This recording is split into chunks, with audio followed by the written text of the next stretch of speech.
I cannot tell you how good it feels to be back out in the woods again and doing some filming. It's been so long since I've done a video out in the field, months I think back in January, which is just crazy. But the restrictions have been lifted ever so slightly here in the UK. I feel a little bit more comfortable being out filming now, so I've come to a local woodland. I'm going to continue to stay local, places which are easy to reach from home.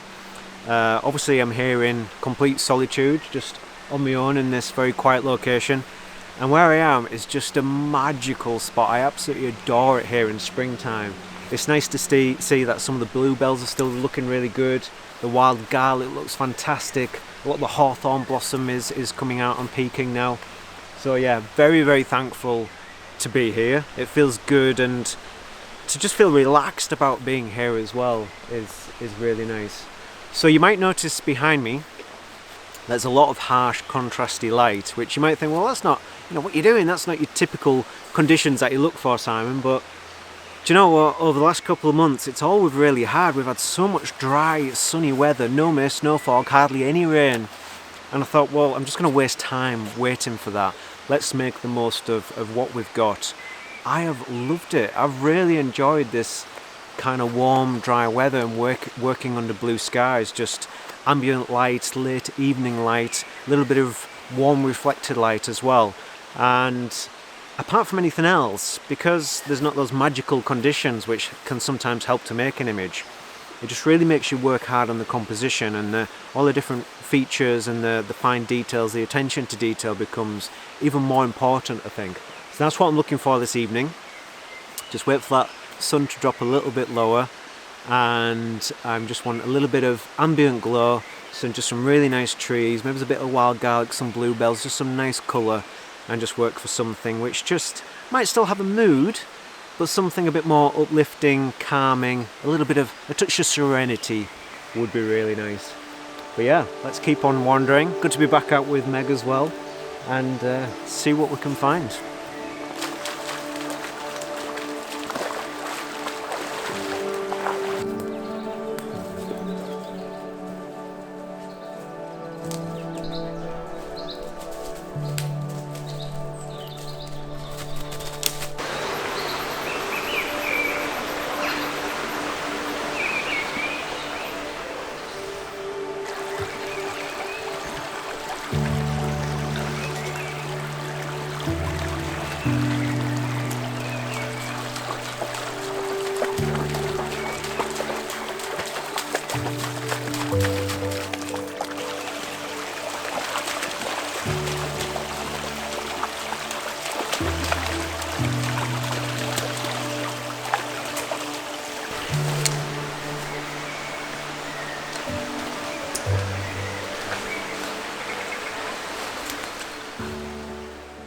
What I'm more interested in today is getting that ambient light just as the sun starts to drop down at the end of the valley there, and these subjects here start to fall into shade, into shadow. Then we should get some light reflecting off the ash trees over in this direction. We should just give a nice kind of bit of an ambient glow to some of these older trees. And some of these older trees as well, they have a bit of an orange algae on it, which just helps to kind of emphasise that little bit of warmth in the scene.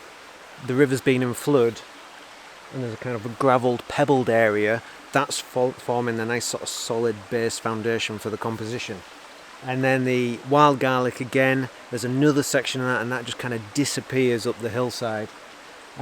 What's also really nice, another nice feature just to kind of keep things balanced, we've got that nice solid foundation, but up at the top of the frame we've got some nice leafy framing from sycamore, so that's providing this nice sort of leafy green canopy, so again keeping all those corners and edges nice and even so we can really concentrate on our main subjects.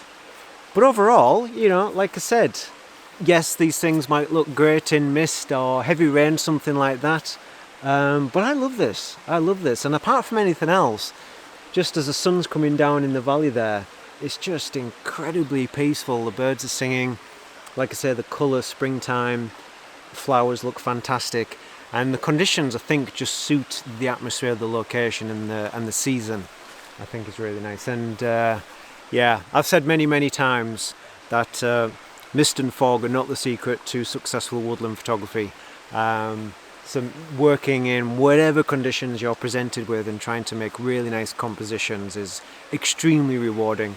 So Meg's tired out now. She's actually a bit cold. She's just paddling non-stop in the river, but she's had a good time and she's been itching to get out and do this again.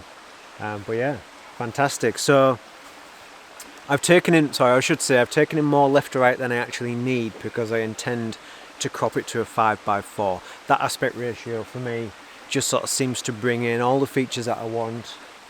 Some really nice separation and spacing between some of the main alder trees there, and I think that little bit behind, which is more in shadow and a little bit darker and not getting that ambient light the same, just helps to give it a little bit of depth. But yeah, that wild garlic, lovely. Often overlooked in favour of the bluebells, but I absolutely love it. Right, so I've got that. The thing is that, well, I'm going to wait a bit longer to make sure there's no sunlight at the top of the frame, but as soon as I've got that, I've got something else in mind, but I'm going to have to be pretty quick to get over there in time before it gets too dark.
Right, so I've had a bit of a mad dash over here, but I got here just in time to get the image.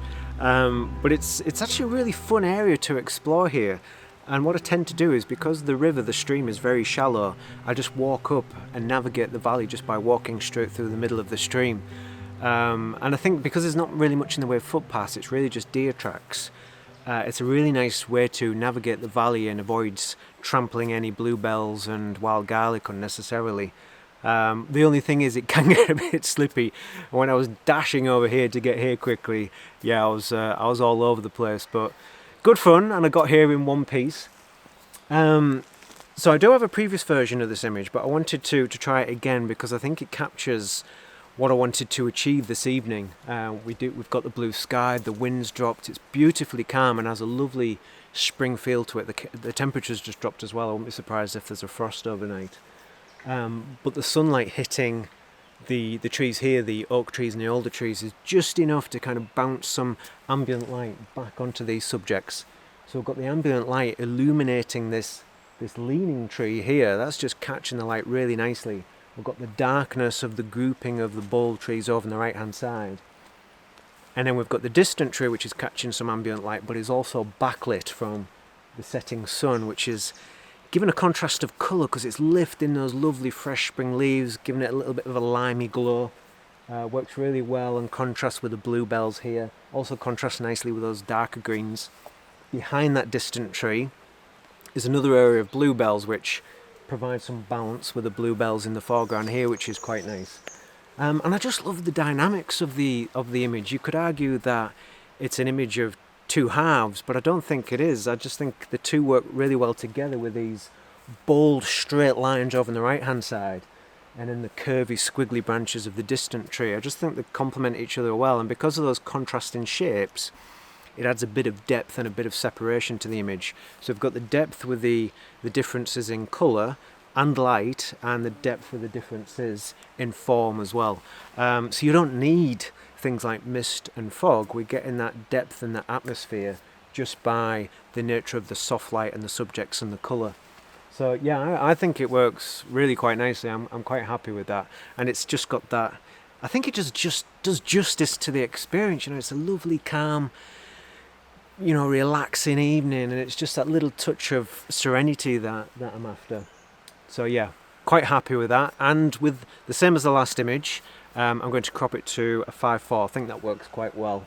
Just framed off with the dark trees over there, and then framed off with those kind of arching squiggly branches in the top left hand corner, and that lovely band of bluebells along the bottom. So that's it. Quite content with that. Another nice evening out with the camera. So that's probably not going to get much else now, but I'll keep my eyes peeled on the way back to the car.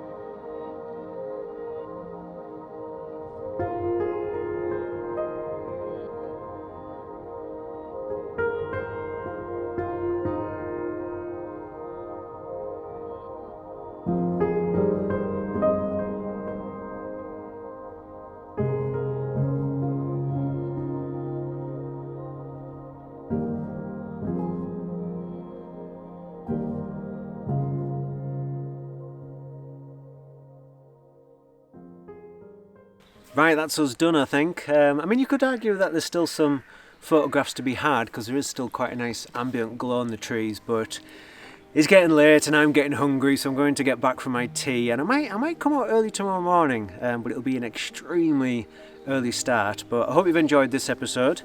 It's certainly nice to be back out filming again. I'll be back again soon also with some episodes from the Photographer's Story series, so please stay tuned for that. But like I say, I hope you've enjoyed this one. Thank you ever so much for watching, and as always, I hope to see you for the next one.